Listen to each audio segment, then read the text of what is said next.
So once again, welcome to those of you who've joined this call. This is the Policy and Taxation Group Supporters Call, Family Enterprise USA Members Call, Election Update. This call will be recorded. It's being recorded right now, so we just need to give you that heads up. Today on the call, if you have questions, we hope to take the questions during the sessions, but we may have to wait to the end. So we appreciate you putting those questions in the chat box, which is at the bottom of the screen. For those of you who are members of Policy and Taxation Group or Family Enterprise USA, you will be receiving a summary of this call written preceding the recording.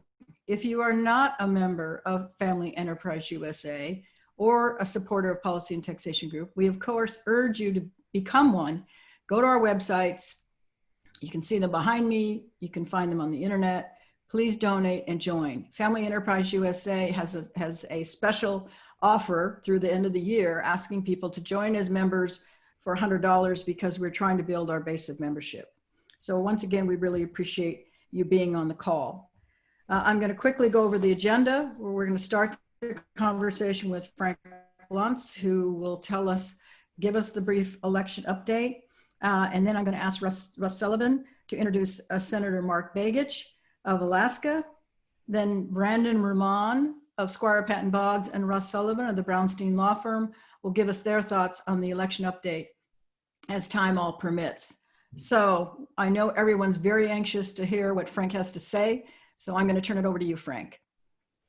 Okay, sometimes I prepare for your meeting, sometimes I don't. Last night at about 11:30 p.m., something happened that was probably more important to this group and to people who are on this call than anything I could have prepared for. I spoke to the Office of the Secretary of State in Georgia. The two Republican candidates for the U.S. Senate called for the Secretary of State's resignation under pressure from Donald Trump, because they're not finding the votes that they want to find. And Trump is getting increasingly crazy, and it's a real problem. And I'm sure that I'm upsetting or offending somebody here. I can't help it anymore. The man is actually going to cost the Republican Party the Senate if he doesn't shut the hell up and just accept what has happened. And I'm a little bit agitated about it because he could have won this election. And I'm not going to walk through the data. We can do that later on in the year because I want to be focused on what's happening right now.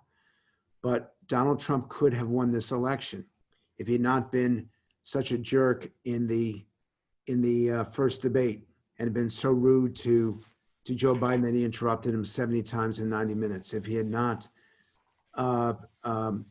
continued to tweet the most ridiculous stuff, if he'd just taken COVID seriously, even with the damage that it did, that this election was so close, and the numbers that I've been getting from the post-election, you know what, Pat, I really do have to bring this into it because it's your data.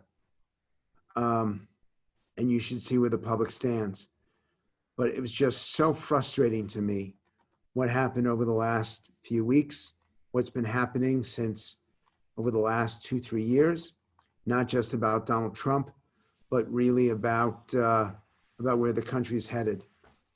And I'm going to show you some tax data. But last night was the worst.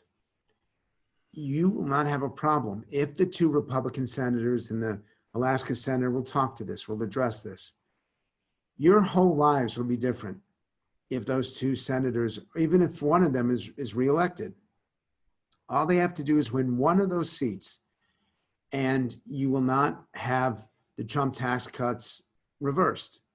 You will not have the death tax reversed. You will not suddenly see a highest rate of almost 40%. You will not be paying taxes on Social Security on every dollar after $400,000. You will not see capital gains and dividends, the taxes put up to close to 40%. Your lives will be dramatically different if the GOP holds on to those seats. But Pat, I don't know what the hell the president is doing, but the idea that you try to take out a Secretary of State who just went through the toughest election simply because Georgians have decided that they're not going to be as Republican anymore. That is their right. It is not Donald Trump's right to be elected president when a majority of Americans do not support him. And you all have known me for so long. And you know that on occasion I get agitated, and usually there's a reason for it. He lost Georgia. Accept it. And I would really love, and I'm going to take this off for 1 second, and I know I'm going out of order, but I know the senator from Alaska. He may not remember me, but he and I met a couple of times. Senator, I'm just curious. What is your reaction? And Pat, I don't mean to steal your meeting, but I got to know because he's right here. What is your reaction to how Donald Trump is behaving?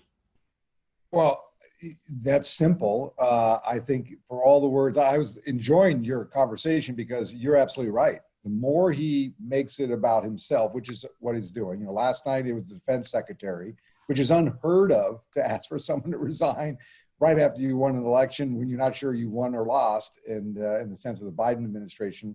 But I think he is going to kill potential chance for Republicans to win one or both seats.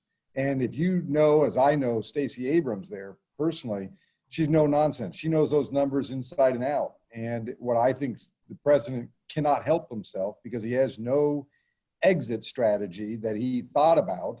And so he's trying to figure out how does he move out of this space.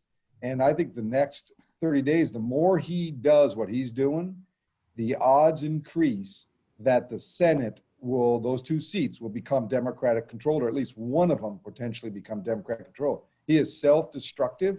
And I have to tell you, Frank, back in May, I had bet the wild card on Georgia. And I said, Georgia's 10 to 15,000 votes probably on the other side, on the Biden side. And we're at, I think, 12-5 right now. Because I saw Georgia trending in a different way than most were thinking about. And also, like I said, I knew what they were doing on the ground. And I said, Georgia's the ace in the hole. And if they're not careful, it's a double, meaning that the two Senate races you just described and the presidential race. Because my thinking was if Biden wins the presidential race in Georgia, it gives the odds to the two senators to go, you know, to potentially lose the current incumbents, Republicans. And Trump cannot help himself. He's self-destructive. And you're seeing it every minute now. So yeah, no, I think his behavior has gotten, you know, on a 1 to 10 scale, he was already at 9.5. He's over 10 now. I mean, he's causing Republicans the greatest misery. And Mitch McConnell is probably just beside himself privately trying to figure out how does he get his focus off of, you know, firing people and all about him to focus on, you got to win the Senate races. So no, your comment's 100%. So Pat's going to go back and I will leave you guys alone shortly and she'll walk you through that. But I couldn't not ask you, and because you've had experience with this, you've seen these situations. So let me go back to so I can show you where things stand. And then we're going to end and I'll take a couple questions because I can't stay to the end. So I'm sorry about this. So Frank, what you're sharing is the post taxation group. Yes, and Pat, I don't know if it's my signal or your signal, but I get about 70% of what you say. But so the war in the wealthy has had an impact, and the data is not positive. But I've always given you the truth, and you're still an unpopular tax, but you're not nearly as unpopular as you were. It's not nearly as easy as it was to argue for repeal. In terms of asking people overall, do they support eliminating it when you explain it? 47% support eliminating, 42% oppose it. Of course, you've got a Republican divide there. Democrats are even on it. Republicans are pretty clearly supporting getting rid of it. But these numbers are much worse today than they were a couple of years ago when we last looked at the public. And they're way worse than they have been maybe 10 years ago when you guys reached your peak. Now, we asked this several different ways. So we told them about the 11.5 million, and 47% want to eliminate it, 35% want to keep it. So you're still winning. But when it's that it's reducing the death tax, you go from 47.35 to 52.30. That's when you get overwhelming. So I would say to you, it is impossible at this point to promote the elimination of the tax. And I've never said this before, but in the current environment, you can't eliminate it, but you still can make the argument to reduce it. And I'll note here on a positive note that a plurality of Democrats do support reducing the tax. In terms of that it's possible that other taxes could go up to make up the difference, the public says no way. They will not accept that. But they would accept, and even Democrats would accept, a temporary increase in the federal deficit to get rid of the tax. There was a time when they hated this tax so much that they were prepared to allow other taxes to rise because they just thought it was wrong, the wrong tax at the wrong time for the wrong reasons. That's gone now, and things have changed. But they're willing to, that idea of making a trade-off with the deficit, and we have to do that. We have to ask those questions because you can't just do it generically. You can't just do it in a vacuum. There has to be a consequence. If that's the consequence, the American people say yes. Then when we ask them about the rate versus the 11.5 million versus the exemption, the exemption, 11.5 million, does not generate the opposition that the rate does. In fact, only 29% think that 11.5 million is too high, whereas 41%, almost half, think the top rate is too high. Pat, this is a little bit of a change from what it used to be, but you got to know it as you get ready to start this whole process up again. And then when we ask the question after they've gone through these questions, and we ask them that it's not right, 55% would support getting rid of the tax. So after they hear the conversation, 55% get rid of it, 27% oppose it. Now, if you remember, back in our heyday, once you had the conversation, it was 70% that would eliminate it, that it's not right for this tax to exist. Compared to right now, it's only 55%. And when you give people the various choices, and this is a survey question that we did virtually every year since 1995, you have a partisan difference. The death tax impacts only rich people because of the budget deficit. Now is not the time to reduce or eliminate the death tax. 1/4 of Americans say yes, and 14% just don't know. But you still got 62% when all is said and done that either want to reduce it or eliminate it. And you'll see the difference between Democrats and Republicans in regards to that. So overall, the numbers have changed, and they've gotten worse by about 10%. And I wanted you to see in terms of the options, how it looks geographically, because we'll decide whether we want to show them this chart or show them this chart. And in the end, there's still only a minority of people who would keep it. But we just don't have the same percentage that want to eliminate it as we did. So I wanted to show you that, and I want to go back to Georgia because there's nothing more important to you all.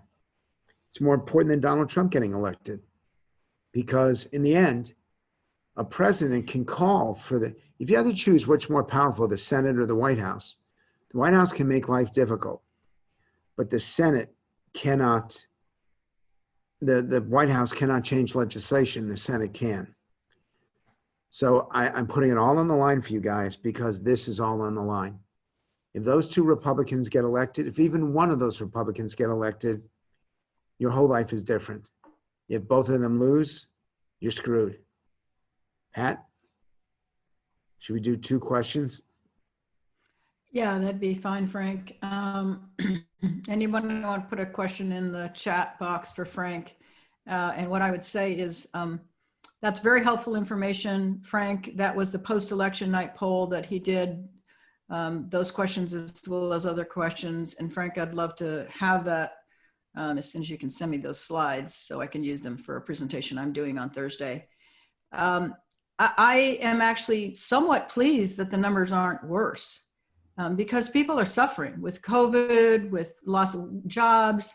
They still understand the unfairness of the estate tax, and they still understand the impact of the estate tax on family businesses, and that family businesses are sold, even though the media denies this, to pay the estate tax. So I'm actually really pleased. So I don't, let's see, we've got a question here. Yeah. Okay. Do you really think with a 50-50 tie, the Ds would repeal rather than wait for the 2025 sunset, given all the things they want and need to do? No, I don't think that they would wait. I think they will repeal. That'll be one of the first pieces of legislation, is to repeal the Trump tax cuts. Senator, without any commentary, because you're going to come on in a few minutes, do you agree with me or disagree with me that they will repeal it within the first 6 months? They will attempt to repeal it. The only person who might oppose them on this is Joe Manchin, and he's only a maybe. So you have to assume that there's a 50-50, more than a 50-50 chance that it goes, because Manchin is a deficit hawk. He's not a tax cutter, he's a deficit hawk. So he would be much more likely to vote for this and in return get commitments from the Democrats not to spend or not to increase the deficit. So it's a good question. That's the right question to ask. Unfortunately, my response is declarative, and I have no doubt on this. Anybody else got a question? There's another question in the chat. It says, could Joe Manchin save us from tax increases if it was a 50-50 Senate? I think you partially answered that, but. Yes, he could not, because that's not where he is. That's not, and Pat and I have gone to see him a couple times in our relationships. And he's always said that he does think the tax is wrong, but he'd rather do that tax than others because of the unique mix of the voters in his population. He doesn't like it, but he doesn't see that there's any alternative to it. Are the payroll taxes less likely due to the 60 vote requirement on Social Security taxes? There's not going to be a 60 vote requirement. That's my point. I want to say that I wish I could see you guys, because this is going to be a wake-up call for a few of you. If they get the majority, they will remove the filibuster. They will try to remove the filibuster, which means everything will pass on 50 votes if they are successful.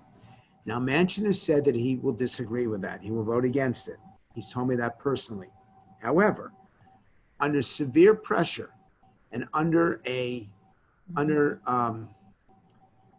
current circumstances, I truly believe that the Democrats, if they get the votes, will do it because Donald Trump, they'll do it in response to Donald Trump.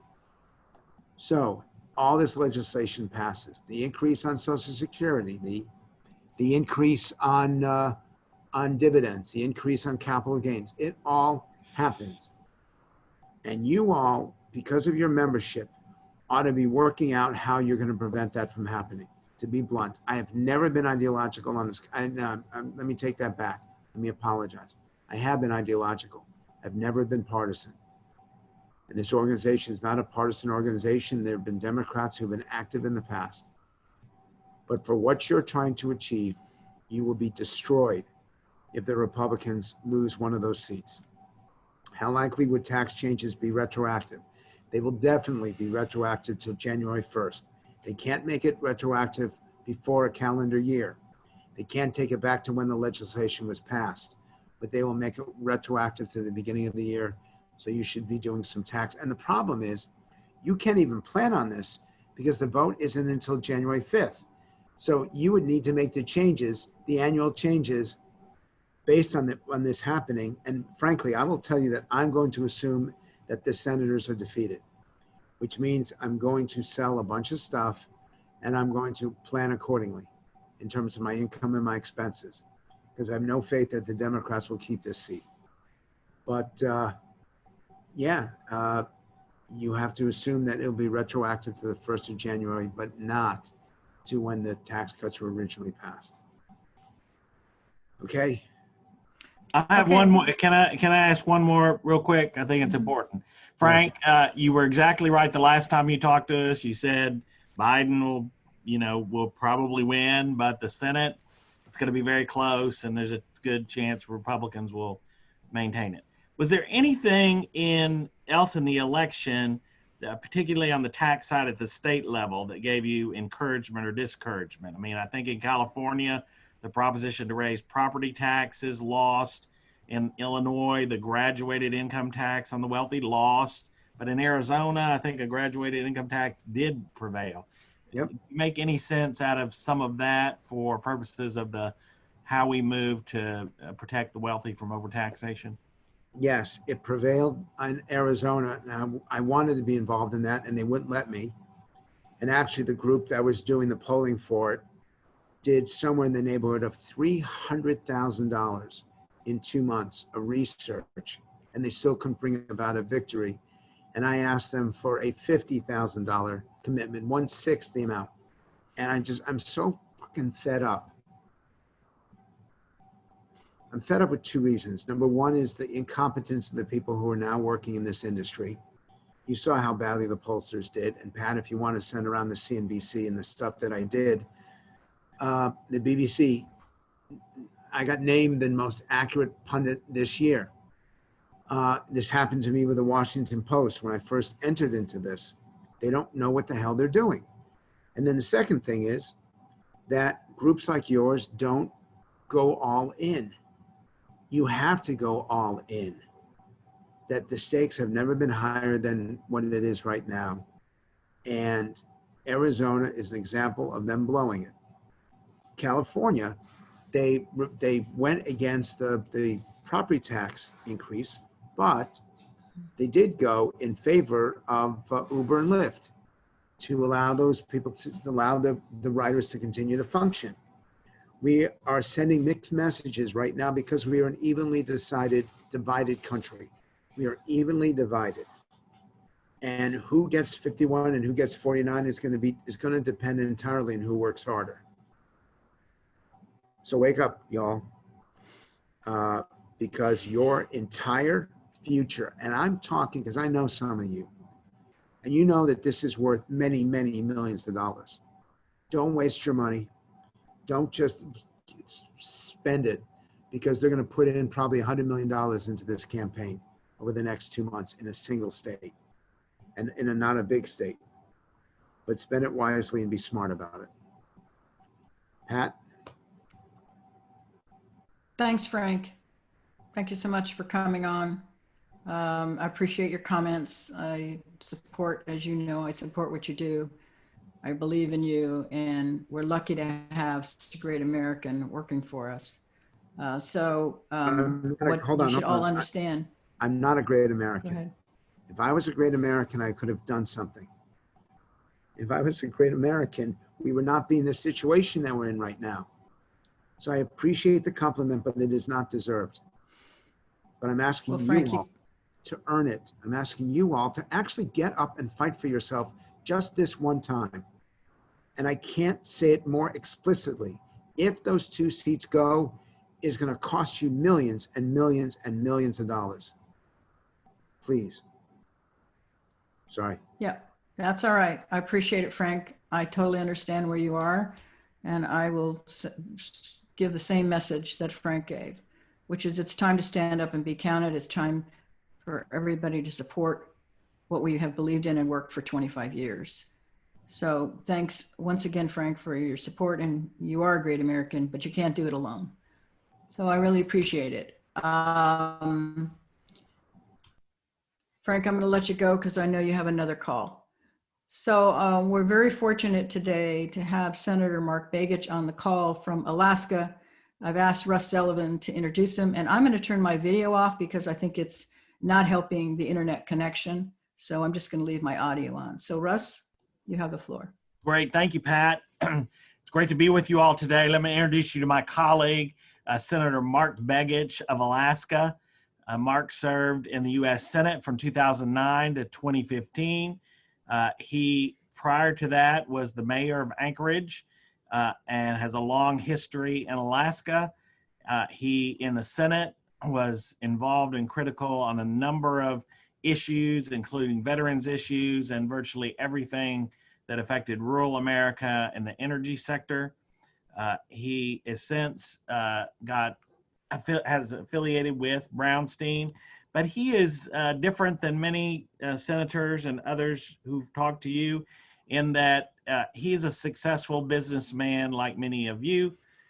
He and his family have developed, built, and run a number of businesses, some in the commercial real estate sector, at least one grocery store I know in Alaska.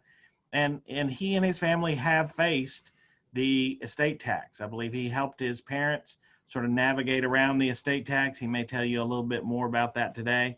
He also is a close friend of Joe Biden and worked very closely with many of his colleagues during the Obama-Biden administration. And we've asked him today to not only talk about the election that occurred, but also about how Joe Biden thinks, operates, and what he expects the agenda to roll out with respect particularly to family-owned businesses like those in our organizations here today. So Senator, thank you for coming. If you want to talk a little bit, then we'll have some Q&A. Great. Thanks, Russ. Thank you very much. Thank you, Pat, for the invitation to be here today. And Russ is right. I've been an entrepreneur since the age of 14, actually, own a variety of businesses and then exposed to all kinds of issues. And just to give you in a nutshell, how do I know tax issues more than I really want to be frank with you? When I was a young 17-year-old, I handled most of our family's business activity and had to go deal with, at that time, Coopers & Lybrand, which was a huge tax accounting firm, one of the big 7 back then when it was the 7 and not the 4. And I spent a lot of time trying to figure out what the right approach is. As my father died at 10, my mother had to think about these things with 6 kids. And I was kind of in the middle of 6, kind of on the top end of the 6. And so I spent a lot of time over the years dealing with accountants and tax issues, and not only in the private sector, but also in my public policy, 22 years in public policy. And one thing I'm one of these guys that has kind of learned it from the ground up. I am not no disrespect to any lawyers that might be connected on the phone. I'm not a lawyer. I'm not a full graduate of college. I'm just a guy that just works hard on a lot of issues and cares about what's going on. And so I've dealt with this from a realistic standpoint. Following Frank Lutz is always a challenge. He is someone that is, tells it like it is. And I'm glad to know that he's part of your team to give you the advice you need. His point on the Georgia race is right on. I actually have a group of bankruptcy attorneys that I bet with every other year, odd year, on what's going to happen in the even years. And I remember the bet I made in 2015. I said Donald Trump is probably going to be the nominee. And of course, they gave me great odds. I had a fantastic lunch paid by them in 2016. But, you look at the politics of today, it is a very divided country. But you also look at what's happening with Democrats. There are extremes in both parties. There are extremes, you can see them in the Democratic Party, clearly. The Senate, because the makeup right now, and Frank was right, absolutely right about Georgia. Georgia is at great risk for those 2 candidates that are the incumbents there to win those elections. Their turnout was substantial there. And they're not going to have the Trump extra vote. What I mean by that is, people who came out in this election, there's a percentage that would only come out for Donald Trump. They don't care about the Senate. They don't care about the House. What they care about is Donald Trump for his policies and activities and whatever. So that race is going to be critical. At the end of the day, you also have one other thing in the Senate. Let's assume for a moment they win, the 2 incumbents. You still have what I would consider people like Susan Collins, Lisa Murkowski, Mitt Romney, that are going to be in a different place than they were in the past. And they're going to use that positioning to benefit their home state, but also broader policy, I believe. you know, it's interesting. Joe Biden, despite what people, this is actually his challenge in the election. If you look at millennials, they were voting but not enthusiastic for him. And the reason is because he's more moderate than people think. And that is the bottom line with him. He is not going to be a crazy radical as we have in our party. He's going to be a lot more moderate. And he's going to use the Senate to moderate the House, I believe. The House will do some things that will be a little bit off the rocker, and then the Senate will be the moderating force, I believe, at the end of the day. I agree to some extent, even if the Democrats take control, let's say it's a 51 or 50 margin, plus the vice president who can break the ties. The issue is not that they would repeal or get rid of the 60 vote rule. I'm not sure they would do that because you do have some that are nervous about that. Where I think they'll make the play is in the Budget Reconciliation Act. Under the Budget Reconciliation Act, that's where the George Bush tax program came forward. You know, they used 51 votes to make that happen. And the way the Budget Reconciliation Act works, you get one policy and one revenue issue that you can attach to it. And then this requires 51 votes. I think it's possible that's where they'll play. They'll figure out how to use those tools in some way or another. If they get 50 votes and then the vice president to break the tie, they may change the structure of the Budget Reconciliation Act, acting maybe 2 policy issues and 2 revenue issues. Not changing the rules, just changing that piece of legislation activity, which could give them the toolbox they need to do the policies around healthcare, tax policy, climate change, pick the agenda that they may lay out, the Biden administration. So I think there's a lot to still unfold there and unpack. I also think I probably disagree with Frank in regards to will they attempt to repeal if they have the 50+1 with the vice president? Maybe, but also I think they'll play the long game on that. If they're smart about it, and I think Biden is probably going to come into this administration, you know, as the new president with the attitude of what do I do? Because one area Democrats did not do well on, even under this scenario, the economy not doing well and all this, Trump did well on the economy. When you look at the underlying data issues that he prevailed on, economy was one of it. What he got in trouble with was he was not viewed as someone who could deal with COVID because of his, honestly, his crazy comments. And that's what got him in trouble. And people connected the two and weighed COVID in some cases higher than the economy. In most presidential races, the economy would do better, would be the top vote getting item. But in this case, COVID became kind of the trifecta with the economy and kind of melded in. And people, especially when you look at where some of the voting gains were and where Biden really got some score, was with women and minorities, but women especially, and women who look at economic issues, but also look at safety issues as a high priority, I think saw very quickly that they needed to vote for someone who would bring calmness to the water, get their kids back in school, get an economy that's better than it is today. And so I think Biden's going to see all that, and he's going to try to figure out, okay, what do we do from an administration standpoint to drive the agenda that Democrats can own the economy? Because 2 years from now, if you bank on 2 things, one, there's going to be a vaccine or some sort of effort to reduce the COVID issues. And you saw Pfizer made an announcement. 90% is significant accuracy rate compared to even the flu shot. But you have to assume that there's going to be a vaccine. And as soon as that happens, the economy will get better. If Biden's people are smart about this, what they will do is bank on those 2 things happening and start laying the groundwork now. So in 2022, in midterms, he can show how he turned the corner on COVID and the economy. So I think from your group standpoint, it's really 2022 I'd be looking down the road because what he does now will be important. But I think he'll focus on the economy. He'll definitely focus on healthcare because that did trigger people over the finish line in some cases. I think he'll look at climate change as an economic driver and how he can deal with that because he has to earn the next gen voters, Generation X. You got to get the Z generation, and that's what they care about. They care deeply about that. And then social and, public safety, those kind of justice issues. Those are kind of going to be the head that he's going to drive out on. But I think there'll be pressure on those latter two, climate and social justice, to try to put that first. I think there's going to be a great debate in his administration to put the economy number one, health number one.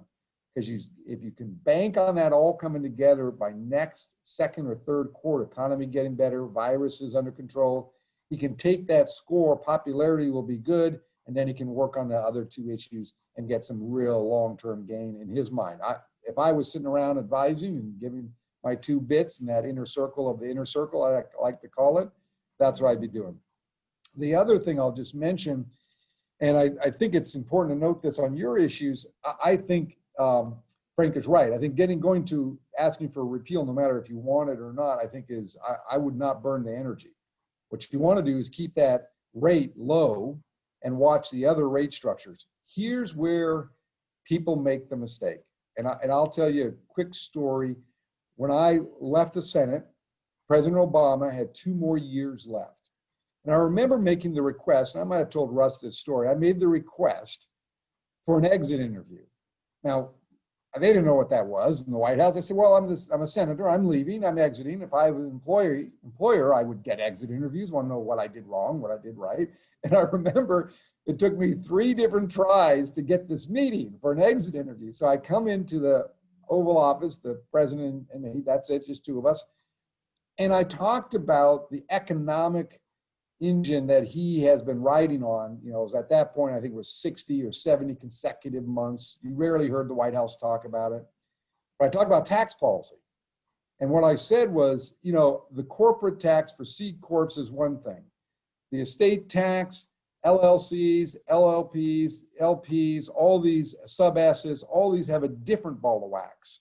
And I said, you got to figure out how to become the champion, as Democrats long ago used to be, Democrats for business, in the sense of medium and small size, and how that bleeds into the larger corporate needs. And it was interesting because I was trying to make the pitch that this is kind of how you need to package it. Well, of course, he gets out of office, Trump wins, and literally the Trump tax proposal, I benefit from it, my family benefits from it, actually was very similar to what I had proposed to Obama within the White House. Because I thought, if you want to win back that group, you have to be more sensitive to their issues.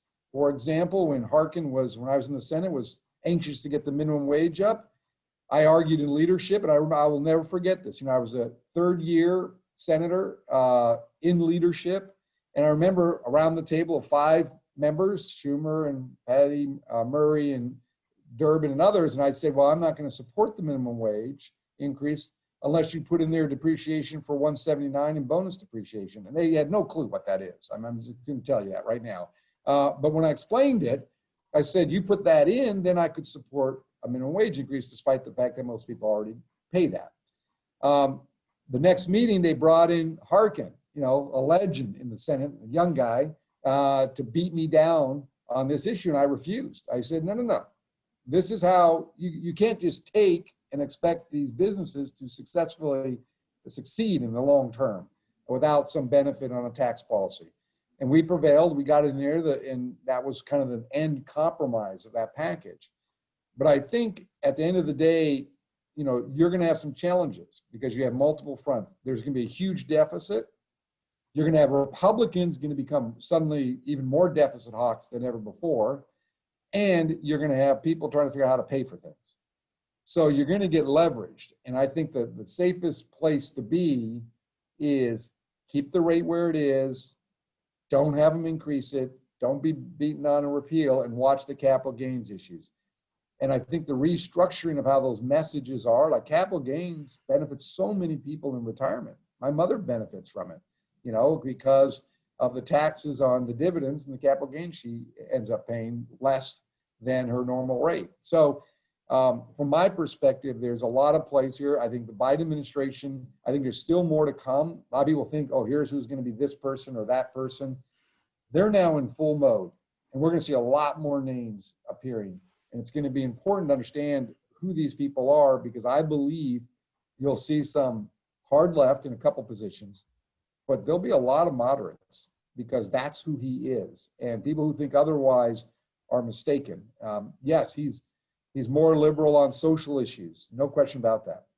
But he's also, I will remember when he came to us on the on the bill to cap all the budget elements in order to cut the budget and get the deficit down. I sat in a room with him and 8 or 9 other moderate Senate Democrats, and we agreed. We had to do this. We had to, because Senate couldn't do it. They couldn't control their own budget. So we had to put that in to make automatic cuts in order to force us to reduce that deficit. And so I think there's still a lot to unfold here, and people are going to be thinking 2 years, but they're going to be thinking 4 years, and what happens, and the policies on the economy and tax policy will play a huge role in that, I believe. So I'll be happy to end there and take any questions that Pat or Russ or however you want to do it, and go from there. Senator, would like to ask you, go ahead. Yeah, I'd like to ask a question, Russ. So interestingly enough, the last time that estate tax rate reduction exemption increase happened, pre the Trump tax bill, was the negotiation with Vice President Biden at the time and Mitch McConnell. And the rate was reduced to 40%, the current rate, and the exemption was increased to $5 million. Now, President Biden has said that he's going to raise the rate back up to 45. He's going to decrease the exemption at 3.5, and he's going to eliminate step up in basis. Has he had a philosophical change, or is this just politically motivated, or what is his thinking? Well, here's what I remember when I ran for the Senate. Remember, I'm from Alaska, oil and gas state, and President Obama, we wanted to open the Arctic. And if you remember, the debates and conversation was less oil and gas over and so on. After President Obama won, we made our case. We made our case of why, and we opened up the Arctic. In this case, I think there's a lot of politics in the election process. I think the key on this is going to be finding the right Democrats that can own this issue in a positive way, meaning don't raise the rate, don't mess with this. And for example, I had a conversation on Sunday night with Senator Wyden. Wyden was asking about some policy ideas and economic ideas. He's more moderate. He's actually worried that the left is going to come after him in his reelection 2 years out. So we want to find the right allies. So I think he's more, there's no single shot, and this is what Biden also knows. At the end of the day, you're going to have all kinds of things in the mix. What you want to try to do is not be on the plate, no matter if he said he was supportive of changing the rules during the campaign. Your goal is, because if you put everything on the campaign trail that people said, it'd be a disaster. What people are going to do is modify those positions. And my perspective would be, you want to help create the answer, but you don't want to be the answer. And because they're going to be looking for a lot of challenges right now. I mean, the deficit is getting, and I was a deficit hawk, it's going to get out of control. But what I learned in the Senate, the greatest bipartisan thing you can do and the greatest compromise is have no pay-fors. I saw it every time. When they have to pay for anything, it's suddenly like everyone was loving each other and slapping each other on the back and rah, rah, rah. And the issue is going to be the first, I think, play for money, besides COVID, is going to be infrastructure for the economy. And you don't want to be part of that equation, because Republicans like to build stuff. Democrats will want to build stuff and give it to their local governments and state governments so they can get a scorecard on it. That's where revenue is going to have to be done, or they find the almighty compromise, which is, let's not pay for it. Let's just build back America, because that's what he's going to have to do. But you want to be off the platter. And I don't think what he said in the campaign is 100%. Okay, that's very helpful. Russ, did you have a last question? My question was the same one as yours. Exactly. Okay, well, thank you so much, Senator, for being on the call. That was great information, very helpful information. We really appreciate your time today.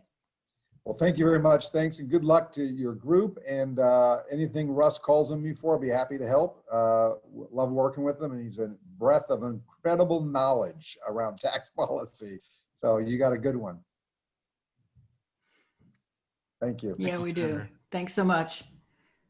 So Russ and Brandon, in the time that we have remaining, do you want to give us your thoughts around the election results and how you see things playing out?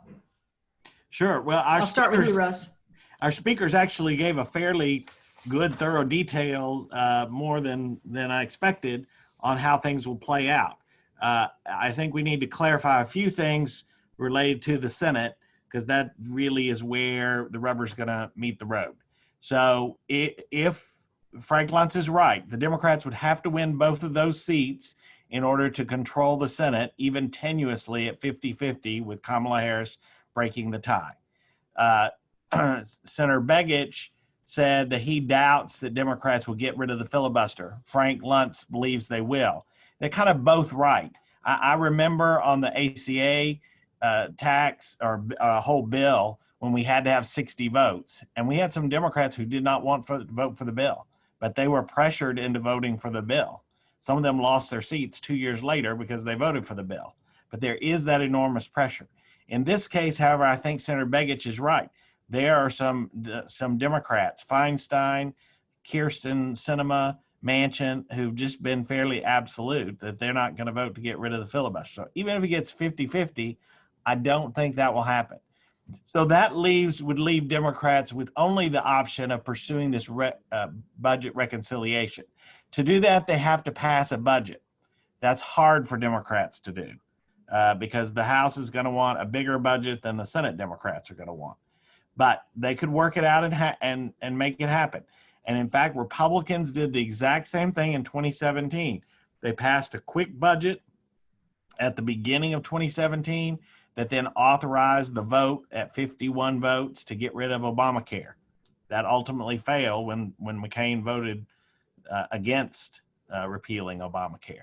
Then they came back and did another budget resolution, and that's what they did the TCJA in. However, our questioner was actually kind of right on the issue of payroll taxes, and that is if the Democrats have to go through reconciliation, then you cannot put a Social Security tax increase on that. And so it cannot pass in reconciliation. It would have to be done under the 60 vote rule. And since Democrats wouldn't have 60 votes unless a bunch of Republicans voted for it, which I find it hard to believe that would happen, that piece of increasing the Social Security tax is not going to happen. And so they're both right in that the amount that Democrats could do, even if elected, is less than what Biden went out and campaigned on. But it still is a theoretical possibility. And again, I've been around so long enough. I remember Paul Wellstone dying in a plane crash. I remember Mel Carnahan dying. I remember Paul Coverdale dying, quickly, and people not knowing he was sick. That things can happen that change by one vote who controls the Senate. Jim Jeffords switched parties in 2001. These things all sometimes happen. So we have to be prepared for either situation. But the odds are that the Republicans are going to control the Senate, I would think. I've watched the Georgia races. I've talked to my colleagues here who have been active in Georgia politics. And generally, in a runoff election, Republicans show up better than Democrats. Now, Stacey Abrams has a whole different machine she's tried to create. And there's some evidence that what they did down there in registering 90-something% of eligible voters, people who are eligible, actually registered in Georgia. And so then a higher percentage actually voted. Maybe it will happen this time on the Democratic side. I don't know. I will say this. Democrats have big problems with rural America and with blue-collar workers. Union workers do not feel like Democrats are their party representing them. They voted maybe closely for Biden, but in many states they voted for Trump. And rural voters just did not believe that Democrats were serving them. And some of the Democrats who got elected in 2018 in the House lost their seats this time around. So they've got that challenge. Meanwhile, Republicans have the challenge of the young voters who did not go for them at all. They may not have been enthusiastic for Biden, but they didn't vote for Trump, and they didn't vote for many Republicans. So there are those challenges moving forward as well. I'll stop there and let Brandon talk about the House or whatever he wants to talk about. Sure, thanks, Russ. And I'll just go on one of your points, in particular with the Georgia runoffs. And we had a conversation with one of our colleagues, former Congressman Jack Kingston of Georgia, and I think he agrees exactly with what you said in terms of historically the Georgia elections, when they've gone to a runoff, typically favor Republicans. I think from his perspective and others, I think there's a more likelihood that if one of them were to lose, it's more likely Senator Kelly Loeffler, that's given that Senator Perdue has more familiar name recognition and has been there a little bit longer. But I think that the thinking is as you said, that it's more likely that both will stay within Republican control. So we'll have some form of split government, which obviously creates some gridlock, but that's helpful for the issues that we are looking at on this call. I think what I'll talk about today, excuse me, given the outcome of the election, is what we're looking and likely to expect, excuse me, in lame duck in regards to appropriations and also COVID-19 relief. So actually, the timing of this call is quite well positioned, because this morning the Senate Republicans released their 12 appropriations package bills for this year. So they'll now have to negotiate with Republicans.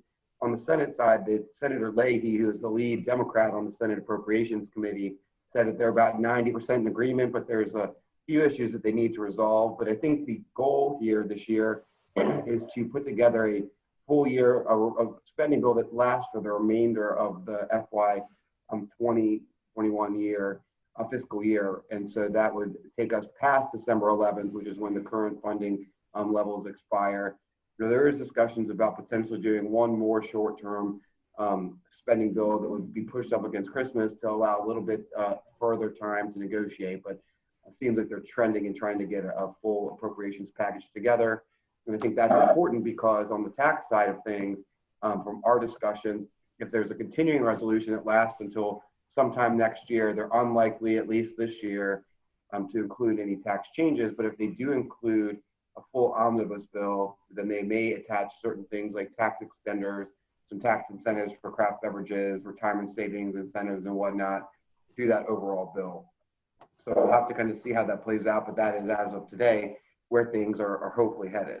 On the COVID-19 relief piece, I'll just mention that again, prior to the election, there was discussions between the White House, with Secretary Mnuchin representing the White House interests, and House Democrats. There was some productive discussions, and I think that there was some progress made.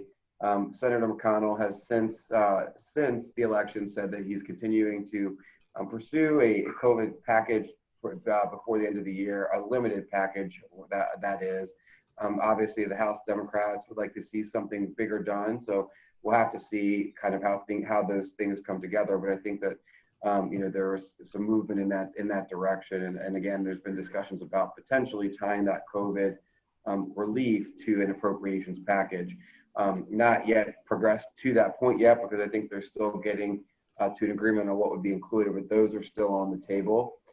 And then the last thing I'll mention is in terms of kind of other miscellaneous issues. One of the things that we had previously talked about is the Corporate Transparency Act.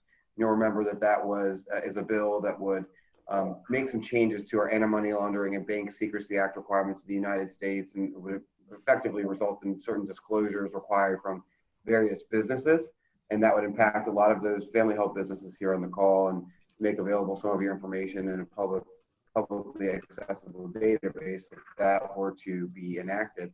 The House passed National Defense Authorization Act, which we call the NDAA, which sets out the policy priorities for the Pentagon and our just general defense plans for the next fiscal year, included an amendment which had as part of it the text of the Corporate Transparency Act. On the Senate side, that has yet to be passed in the form of kind of an NDAA package. But there was a letter put out last month and a continued push by bankers and other organizations to try to get this done as part of a agreed upon NDAA compromise bill. So they're tracking that. I know there's a lot of pushback from the NFIB and other small businesses, and Policy and Taxation Group has been part of the opposition to this, given its impact on those on the call, those businesses represented on the call. But you know, again, we're going to have to see how that all comes together. Not really clear at this point, but there is a big push there. But I will say that there will obviously be agreement on the NDAA at some point on the scope of it, and you know, what will be included is still being debated. But we are watching closely for the Corporate Transparency Act or any other potential amendments or provisions that would impact those on the call. So all that will likely be wrapped up here in the next month or 6 weeks. And that is my report from the post-election side of Policy and Taxation Group. So Pat, I'll turn it back to you. Thanks, Brandon. Thanks, Russ. Those comments were very, very helpful. Really appreciate it. What I'd like to say to everybody on the call is, with Family Enterprise USA, we are currently working on a research project that will be done at the end of the year to determine how many family businesses there are in the United States, how many jobs they generate, and how much GDP do they create, which is very important for legislators. We'll also be doing our annual survey next year. Within Policy and Taxation Group, we will work with Republicans and Democrats to have reintroduced, hopefully by our 2 senators in Arkansas, a rate reduction bill as we had in this session of Congress, which will reduce the rate of the gift estate and generation skipping tax to that of capital gains tax, maintaining step up and basis. We will also approach Congressman Arrington in the House to introduce that same bill in this next session of Congress. And we really hope this time we will have Democrat support. We have Democrats that support our view. They just haven't, because of the election, haven't been willing to sign on to the bills. So Brandon and Russ and myself will strategize with our board, but that's our general plan. We will not push for repeal, as the senator and Frank and others have advised us, but we absolutely will be working on a rate reduction bill, and most importantly, to maintain what we currently have at this current rate, at this current exemption level, which is very important for families, especially to use in their gifting with their family members. So once again, if you are not a supporter of Policy and Taxation Group or Family Enterprise USA, please go on our websites, please join, please support our work. As Frank said, it's very, very important. I appreciate all of you being on the call today. Thank you for your time, and reach out to us with any additional questions that you have. Take care. Thanks, Pat.